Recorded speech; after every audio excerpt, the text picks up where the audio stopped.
You know, at the end of the day, how much of this is also who has your back? Meaning, who had Jay-Z's back where Jay-Z felt protected? Many, many years ago in Italy, not in Italy, in New York, when you were able to, somebody comes and robs your liquor store and they say, listen, you may not want to take money from me. You want me to call Sammy? You want me to call Tony? You want me to call XYZ? Oh, M.I.A, I'm so sorry. Please don't make that phone call. Here's the money back. And you were backed up by somebody solid. They pay taxes, you know, behind closed doors. But you were protected. I think it was all the same thing. From the outside. What do you mean the same thing? From the outside, I felt that everybody was protected by America. All American artists were protected by America, or I don't know what you want to call it, the men in black, you know, whatever. There was definitely a thing. Of the music industry. Yeah, there was definitely a thing because I was constantly attacked. Like, I felt that creatively, if I wrote a song or if I made a music video, there'd be a reply to it very instantly. Some artists will reply with a shot in their music video referencing the shot of my, you know, thing, and they would attack it or destroy it, you know? And so, like, for example, like, that was visible all the time. Like, if you wore something, someone will, like, drag it in a post, like, later on and make fun of it. Or, like, if you design something or, you know, it was always there. And I feel like I'm a seer. Like, these things are very clear to me. And I thought, oh, this is a political thing, you know, that I knew that politics was involved. You know, my YouTube channel would get set to 0 all the time, year after year.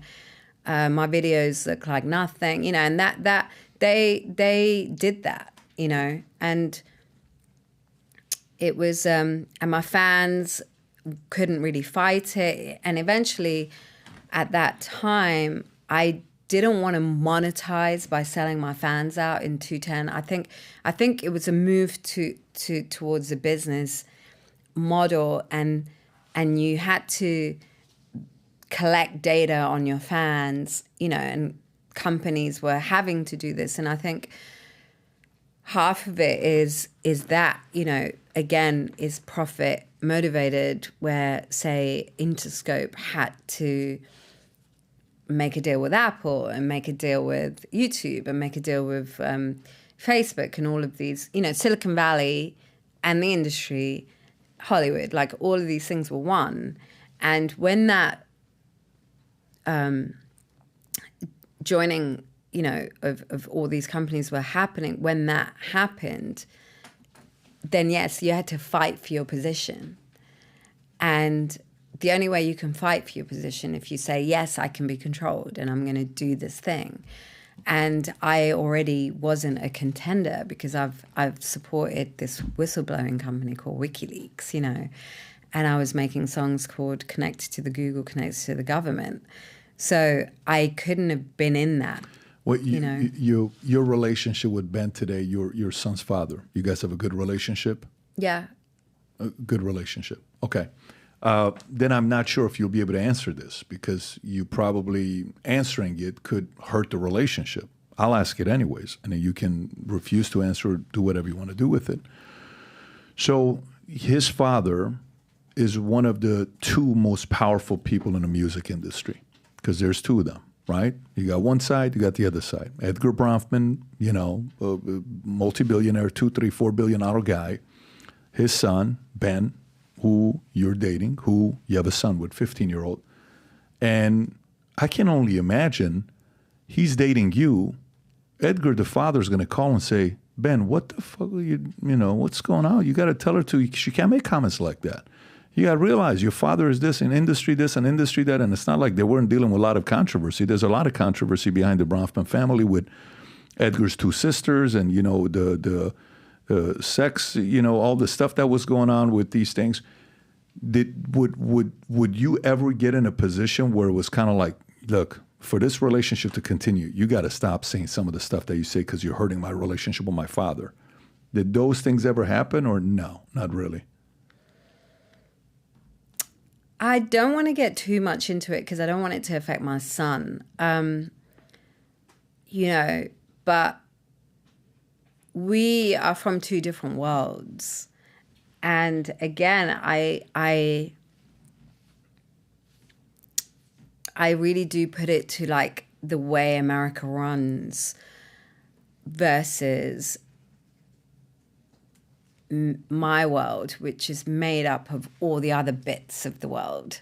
There's America, and then there's this other 90% of the planet, and how they do things. And because I grew up in Sri Lanka and stuff like that, and because of my father and who he was, like my dad, I think they put him on a no-fly list or whatever. And, I had somebody call me up and say that to me recently, saying, hey, there was some leaks from this airline company and your dad's name is on it. Like, why is that? Like, I still live in this world, And so I think it really is a mashup of the two opposite worlds. But for me, I had no idea of the, I don't know how to say it. Like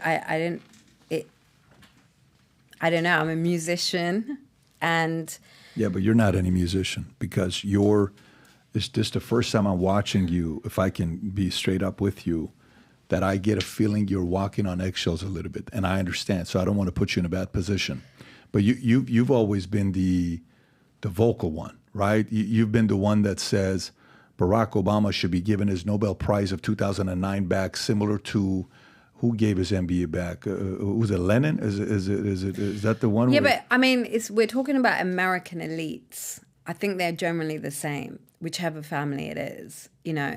I do think that, like on a spiritual level, I have to look at it from a spiritual perspective. Right. And spiritually, a lot has happened to me in the last 15 years that my son has been around. And I try to make sense of it thinking, okay, you have an elite class in America, which is what I was introduced to, okay? Talking about Jay-Z like he wasn't an elite then, but is in there now. That's one thing. But you're talking about this situation, and to me, the Brofmans, I try to see it from a spiritual perspective, which is when I discovered my name is the goddess of music in Hinduism, what I learnt was that there's an elite class of people called the Brahmins, and Brahmins held the keys to the temples and knowledge, and they looked after this wealth and knowledge and had the power in society in India, And then Matangi, the goddess, she represents the untouchables, who are the people in the hood and the ghettos, and they were the voices. And, spiritually saying that, the Brahmins sound very similar to the Brahmins and also play a very similar role in society, that they do hold the key to institutions and places and, the power of who gets in and out of what, the same way I think other families do. And they are supposed to be in tune with the gods and spiritually gatekeeping. That's what the role of the Brahmins is to spiritually gatekeep this access to God. Like if you look in the ancient times, how spiritual people advised kings and queens and the monarchy, spirituality and the ruling class was supposed to be kind of on the same, that they were supposed to have an understanding. So if you were, it's like the chessboard. You have the bishop next to the king and queen, and they advise how the knights are and who protects the castle. And like that, the role of the Brofmans or any elite family in America or in the world is supposed to be very in tune with spirituality. And they were, in tune with doing God's work. And so I was trying to see it from a, spiritual perspective, to be like, you can't just go all out and say crazy shit, because society does need people like, or not does need, but in society you can't help that the structure is a pyramid. That is America. America's set up as a pyramid structure. It's the man-made way to digest society, is that you have power at the top and everything filters down to the bottom. And some people are at the bottom and we want to affect what is at the top.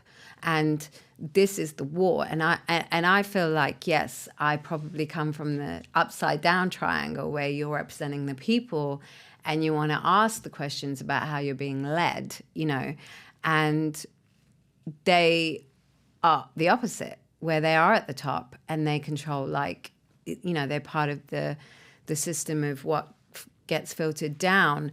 But sometimes it's, important to be the edge finder of these things. And I've always said this from day one being an artist, is that I was the edge finder just by saying the wrongest things or going up against somebody, which I'm, which is very spontaneous and happens quite naturally. I've found the edges of society. I've found the edges of America. I've found the edges of whatever that's going after Kanye West. And, I found the edges of the intelligence community, and I found the edges of all of this was completely by, going up against this stuff. So I can't really say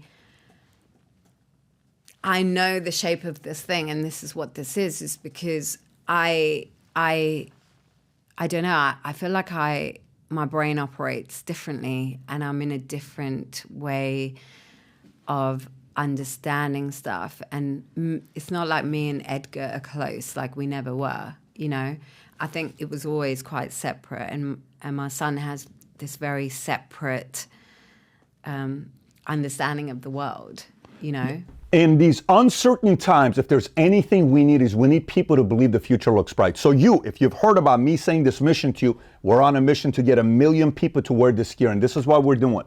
If you buy one of these hats, there's a category of buying one hat, getting the second one free. If you haven't yet worn this gear publicly, go ahead and test it out. Buy some of the gear, wear it in public, and see how many people will stop by and say, you also watch Valuetainment? You also follow PBD Podcast? I do too.